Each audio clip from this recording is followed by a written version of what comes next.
Beyond the gate, spoilers tease that Bill seizes Thomas by the collar, his grip iron tight and his voice low with restrained fury, forcing Thomas to realize that he has wandered into a place he does not belong. The air between them is tense, thick with an authority that Bill rarely needs to explain. Thomas had thought himself careful, blending into the background, doing his work without stepping over the invisible lines of family politics. But tonight, that illusion collapses the moment Bill reminds him that boundaries exist for a reason. The shove is not just physical, it is symbolic, a declaration that Thomas must understand his role is limited to service, not interference. And for Thomas, the sting is sharper than the bruise blooming on his chest because Bill's warning comes with an undertone of menace, the kind that lingers long after the moment passes. Hayley watches the exchange like someone stoking a fire and seeing it finally catch. Her words had been calculated, chosen to needle at the scar tissue Bill keeps hidden, to invoke the ghost of his ex-wife's family and all the tangled feelings that come with that history. When Bill lashes out at her, knocking her down with a force she hadn't expected, she feels both victory and humiliation. The victory lies in the fact that she provoked him, cracked his composure in front of Thomas. The humiliation is that Bill's anger has no romance in it. It isn't jealousy, it isn't passion, it is pure exasperation, the kind that dismisses her as a nuisance rather than a threat. And as Thomas retreats, shaken, Hayley clings to her belief that she has awakened something inside Bill, even as doubt curls like smoke in the corners of her mind. When Thomas disappears down the hallway, Bill turns on Hayley with a rage that burns colder than before. His voice is measured, the sharp edge of a knife pressed against her illusions. That instead of wasting energy on provoking him, she should learn to enjoy the comfort and luxury most people only dream about. His words are not shouted, yet they strike harder than the shove. He lays down the line in the sand. If she tries this again, if she dares stir the pot once more, her place in this life will vanish. He will make sure she packs her things and leaves without a backward glance. The clarity in his tone makes it impossible to mistake the seriousness of the threat. And then he cuts deeper. Bill reminds Hayley that she will never be Danny. The words pierce with surgical precision, leaving her shaken. Danny is the ghost that haunts every interaction. Measured, strong, the woman who once commanded both Bill's loyalty and the respect of the Dupree family. In one sentence, Bill tells Hayley what she has always feared, that she is a pale imitation, a shadow play trying to stand in the sunlight. He tells her to stop comparing herself to someone whose presence she cannot match. Worse still, he names the danger that waits at the end of Hayley's reckless games. Leslie's story, he says, should be warning enough. Leslie, who had once tried to manipulate and disrupt, who ended up consumed by her own ambition, erased by the very family she tried to cross. The Dupree name, Bill reminds her, is not one to trifle with. They protect their own with a ruthlessness that has no room for outsiders stirring trouble. Even he, Bill, with all his pride and power, admits he has spent years trying to earn the Dupree's acknowledgement, their elusive nod of respect. If Hayley continues on her path, she won't just lose her place with him, she will find herself crushed under the weight of forces far greater than her. Hayley hears this but cannot let go of her pride. Inside, she trembles. Outwardly, she smirks, though the gesture feels brittle. She had believed her provocations might draw Bill closer, rekindle something resembling passion. But instead, his words leave her feeling small, her victories hollow. The mention of Danny is a wound that will not close, and the invocation of Leslie's fate plants a seed of fear that she tries to deny. She begins to wonder if she has overplayed her hand, if in chasing the storm she has summoned a hurricane she cannot control. Meanwhile, in another part of the story, June prepares for her new beginning, unaware of the storm brewing in Bill's house. Naomi had offered her a lifeline, a chance to climb out of the shadows of her past life and step into something new. For so long, June's identity had been swallowed by survival, dirty clothes, nights spent in shelters, the gnawing shame of invisibility. Now she stands before the mirror, dressed in clean lines and tailored fabric, and the reflection startles her. She does not look like a woman broken by the streets. She looks like someone with a place in the world, someone reclaiming a dignity that had been denied. The transformation is more than appearance, it is a psychological shift, a bridge between the person she had been and the person she dares to become. But the path ahead is not simple. June knows that the world she is entering demands more than appearance. The job Naomi secured for her is not just employment, it is trust, responsibility, and the possibility of proving that her life can be rewritten. Yet June also knows how fragile change can be. The old temptations whisper still, the lure of slipping back into numbness, the seduction of despair that asks nothing of her. Her fear is not of failure in the workplace, but of failing herself, of allowing the weight of her past to pull her under again. She must learn to silence the voice that tells her she does not belong, that she is an imposter dressed in borrowed dignity. Naomi's faith in her is fuel, but June understands that only her own discipline will keep her afloat. The day she begins her new job is marked by small, deliberate victories. She arrives early, clutching a folder of neatly organized documents. Her shoes click against the polished floor, echoing in a space that once would have terrified her. The office smells of coffee and paper, a scent that feels alien yet oddly comforting. Each introduction is a test, each smile from a coworker a challenge to believe in her own worth. She recalls Naomi's advice,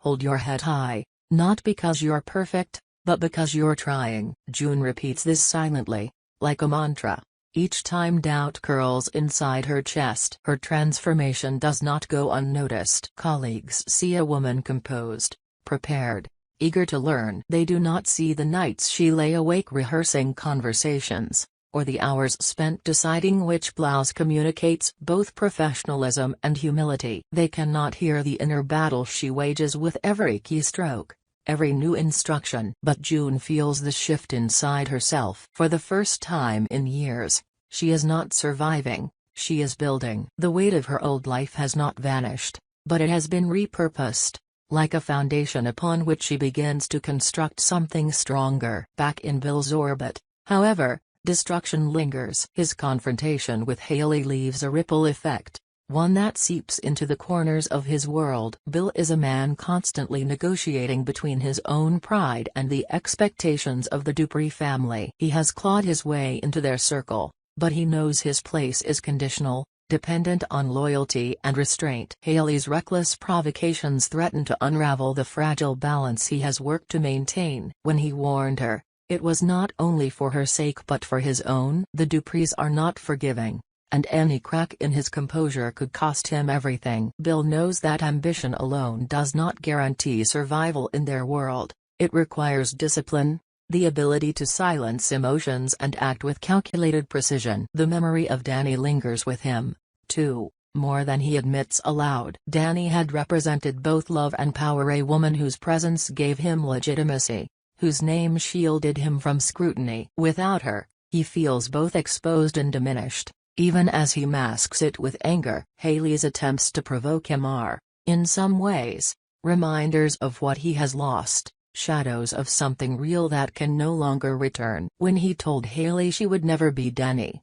it was not only to wound her, it was an acknowledgement of truth, an admission of the standard by which all others are measured and found lacking. For Hayley, the days after their confrontation are restless. She replays his words, searches them for hidden meaning, clings to fragments that might suggest jealousy. But no matter how she spins it, the weight of his dismissal crushes her. The image of Leslie's downfall haunts her, too. She remembers whispers, the way Leslie's name disappeared from conversations, how her ambition turned into a cautionary tale. The Dupree family does not forgive, and Bill's warning rings in her ears, play your games, and you will share Leslie's fate. Hayley feels cornered, but she also feels defiant. Fear and pride war within her, and though she knows retreat might be wisdom, her need to prove herself, to prove she is not just another disposable woman in Bill's store, pushes her toward risk. While Hayley wrestles with pride and June fights for reinvention,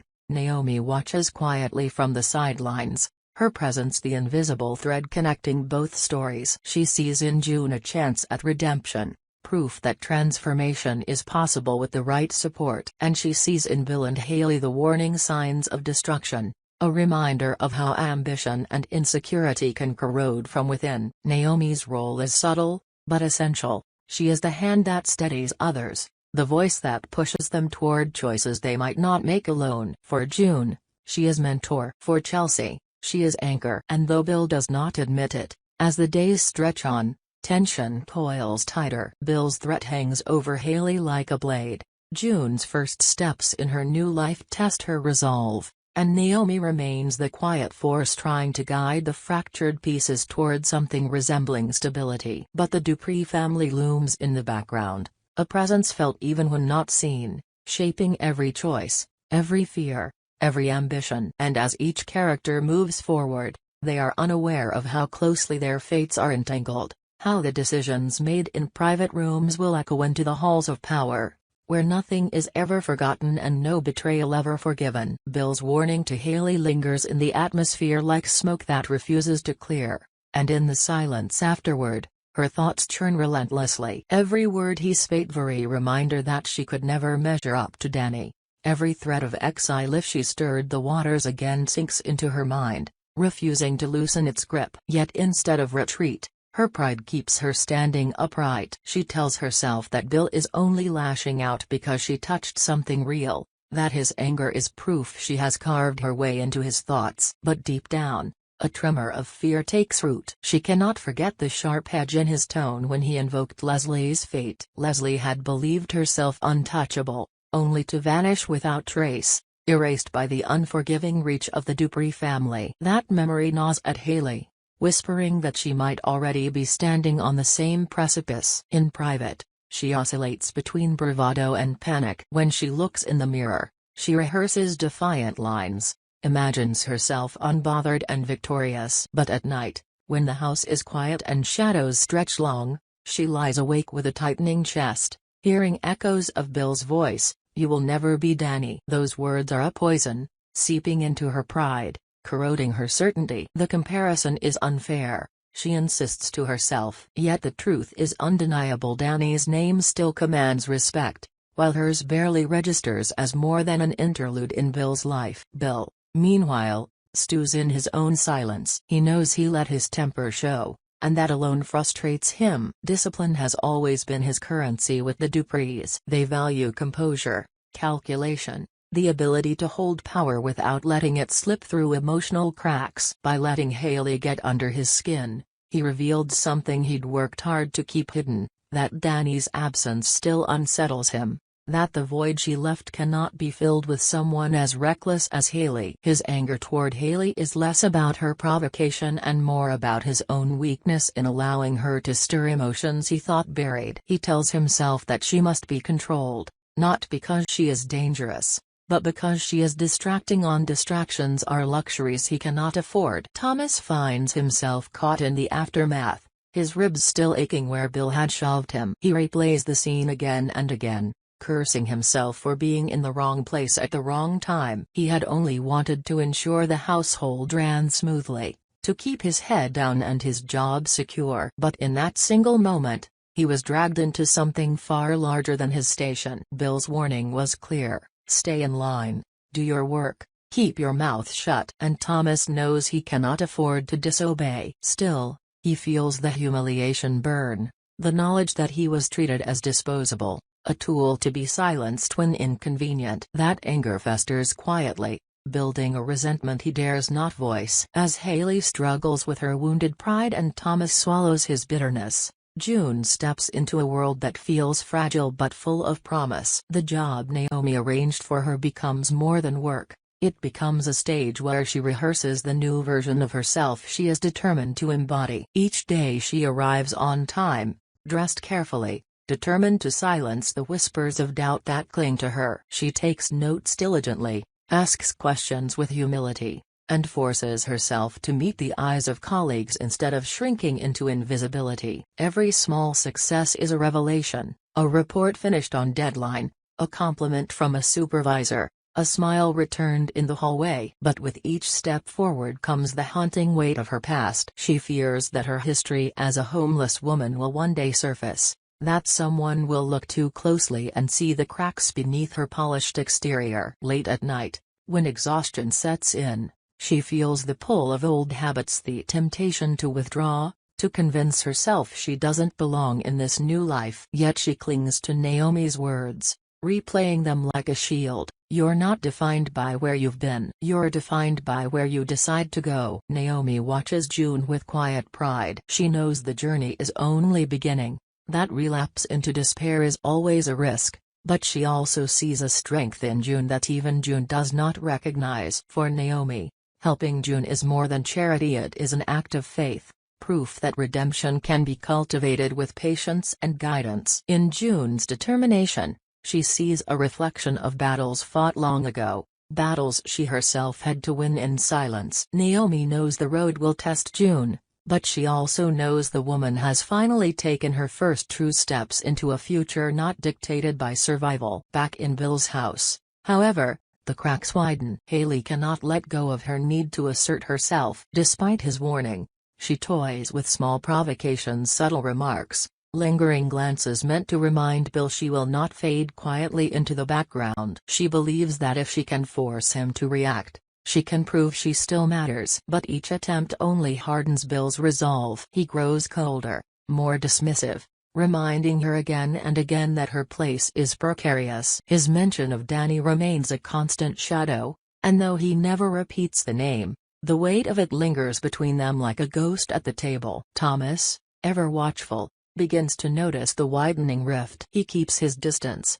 but he observes the patterns: the way Hayley pushes too far, the way Bill tightens his control, the way silence stretches long in the halls. Thomas does not dare involve himself again, but he begins to wonder how long this tension can hold before it snaps. He knows from whispers and half-heard conversations that the Duprees do not tolerate instability, and if Bill's household becomes a spectacle, the consequences will be swift. The Dupree family itself remains unseen, yet their presence looms. They are the unseen arbiters of fate, the ones whose approval Bill craves and whose disapproval could undo him entirely. Bill speaks little of them, but his actions betray his fear. Every calculated choice, every attempt to rein in Hayley, every brutal warning to Thomas, all of it is rooted in his need to present stability to the Duprees. He knows too well what happens to those who defy them. Leslie's fate is proof enough. Bill does not need to say the details aloud. The story is already carved into the silence of every room. For Hayley, the mention of Leslie becomes an obsession. She searches for scraps of information, whispers, fragments of truth about what truly happened. Each discovery only deepens her dread. She begins to realize that her defiance, once a tool for validation, could very well become a death sentence if she pushes too far. Yet she cannot stop herself. Pride and fear entwine until she no longer knows which drives her. Her days are spent in forced poise, her nights in restless paranoia. Every knock at the door, every shadow outside the window, makes her wonder if the Duprees have already decided her fate. June, meanwhile, continues her climb. Her supervisors begin to notice her potential, giving her more responsibility. With each success, her confidence grows, though she remains haunted by the fragile line she treads. She knows one mistake could unravel everything. But unlike Hayley, June channels her fear into discipline. She works harder, stays later, and leans on Naomi's guidance when doubt threatens to overwhelm her. Slowly, she begins to believe that her future is not a borrowed costume, but a skin she has earned. Naomi balances her attention between June's progress and the storm surrounding Bill and Hayley. She sees the warning signs clearly: Hayley's restlessness, Bill's simmering anger, Thomas's quiet resentment. To Naomi, the danger is not simply personal conflict, but the inevitable intervention of the Dupree family. She knows that when they act, they do so decisively, without mercy. Naomi fears that Bill's inability to manage his household will draw their scrutiny, and once that happens, none of them will be safe. The threads tighten. Bill fights to maintain control, Hayley fights to prove her worth, Thomas fights to suppress his resentment, June fights to hold on to her fragile new life, and Naomi watches, trying to guide them all toward choices that might prevent disaster. Yet the Duprees loom in the background like a storm on the horizon, and the closer each character drifts to their own breaking point, the clearer it becomes that the family's judgment will come, and when it does, It will leave no room for half measures. The silence before that storm grows heavier each day, pressing down on all of them. Hayley's pride, Bill's ambition, Thomas's quiet anger, June's fragile hope, and Naomi's vigilance all spiral toward an inevitable collision, where choices will harden into consequences and survival will depend on whether they can navigate the ruthless world they have entangled themselves in. The house that once echoed with sharp words and unspoken threats becomes unnervingly quiet in the days that follow. Silence has weight here, and everyone feels it pressing down. Bill walks with the rigid posture of a man trying to keep his composure intact. Though the Dupree name lingers like a shadow he cannot shake. He knows the family watches everything directly or through whispers that filter back to them. Every decision he makes now is not just about survival within his own home, but survival under their gaze. Hayley, meanwhile, spirals. The sting of Bill's dismissal has never left her, and Danny's ghost looms larger than ever. She cannot look at Bill without hearing that venomous reminder, "You will never be Danny." The comparison poisons her pride and fuels her desperation. She begins to play more dangerous games, speaking recklessly to outsiders, hinting at cracks in Bill's armor. She convinces herself that if she can force him into jealousy or make him fear exposure, he will have no choice but to keep her. Yet her defiance is a dance too close to the fire. She doesn't realize that each provocation drags her closer to the fate of Leslie, the cautionary tale Bill had warned her about. Thomas watches from the periphery, his resentment fermenting into something heavier. He obeys Bill's warning to keep to his work, but every order feels like a humiliation, every reminder of his place like salt in an open wound. He begins to imagine a way out, a way to reclaim dignity even if it means betraying the man who once threatened him. What Thomas does not yet see is that the Duprees have already noticed his unease, and to them, uncertainty is weakness. Naomi becomes the quiet fulcrum, pulled between hope and dread. She sees June blossoming in her new life, standing straighter with each passing day, learning not only to hold her place but to embrace it. Naomi takes pride in June's growth, recognizing that her journey is proof that resilience can rewrite a life. But even as she celebrates June's transformation, Naomi senses the storm building in Bill's world. She knows the Duprees will not tolerate instability. If Bill cannot contain his house, if Hayley continues to provoke, if Thomas allows his bitterness to show, the family will intervene, and when they intervene, they erase problems rather than resolve them. The moment arrives without warning, as the Duprees prefer it. One evening, a black car pulls silently into the driveway. No announcement,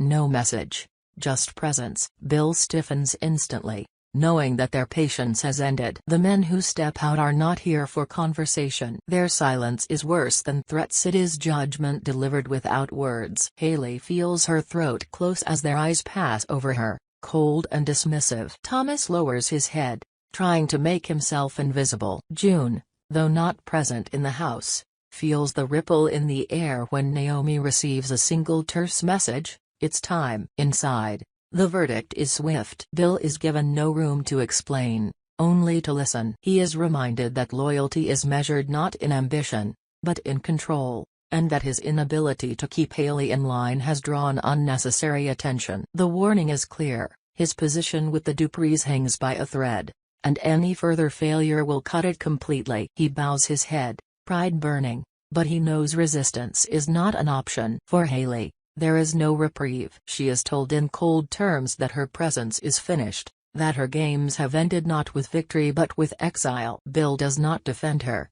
he cannot afford to. The family's men escort her out, and though she screams, though she insists she can prove herself, the car door slams shut with finality. She understands too late that her arrogance has carried her exactly where Bill once warned, to the same end as Leslie, erased from their world. Thomas is spared but not trusted. The Duprees see him as a tool, useful but fragile. They remind Bill that any weakness in his staff reflects weakness in him. Thomas is left shaken, knowing he has been marked. His survival depends entirely on obedience, and yet the humiliation carves deep into his spirit. He realizes he will never escape the shadow of servitude so long as Bill remains in power. Bill himself is left with the bitter taste of survival. He has kept his place, but at the cost of another's erasure. He tells himself it was necessary, that Hayley had pushed too far, that this was inevitable. Yet the truth gnaws at him. Each time the Duprees tighten their grip, he becomes less his own man and more their instrument. Danny's absence still lingers, a reminder of the life he once had that was bound by respect rather than fear. Now, he is bound only by obligation, his ambition chained to a family that will never truly see him as equal. Naomi, watching from afar, feels both relief and sorrow. She had hoped Hayley might step back before it was too late, but pride consumed her. Naomi focuses instead on June, who continues to rise, proving that not all stories end in ruin. June's determination becomes a quiet victory, a counterbalance to the destruction unfolding elsewhere. Naomi knows the Duprees will never value redemption the way she does, but she also knows that small acts of survival, small triumphs of dignity, are their own form of rebellion. June, unaware of the exact details but sensing the shift in Naomi's tone, doubles down on her commitment to this new life. She refuses to let the weight of the past drag her back. Her victories may never echo in grand halls like the Duprees, but they matter deeply to her, to Naomi, to the fragile hope that not every life touched by darkness must end in shadow. In the end, the fates of Bill, Hayley, Thomas, June, and Naomi branch into separate roads marked by choice, pride, and circumstance. Bill remains chained to the Duprees, his ambition both his survival and his prison. Hayley disappears into the same silence that swallowed Leslie, undone by her own defiance. Thomas lingers in the margins, a man surviving but never free. Naomi continues as anchor and guide, her quiet strength shaping futures where she can. And June, fragile but determined, walks steadily toward a life she can finally call her own. The Duprees remain as they have always been, watchful, merciless, indifferent to the struggles beneath them. For those who cross their path, survival is never guaranteed. And for those who try to defy them, the ending is always the semi-quiet, absolute, and final.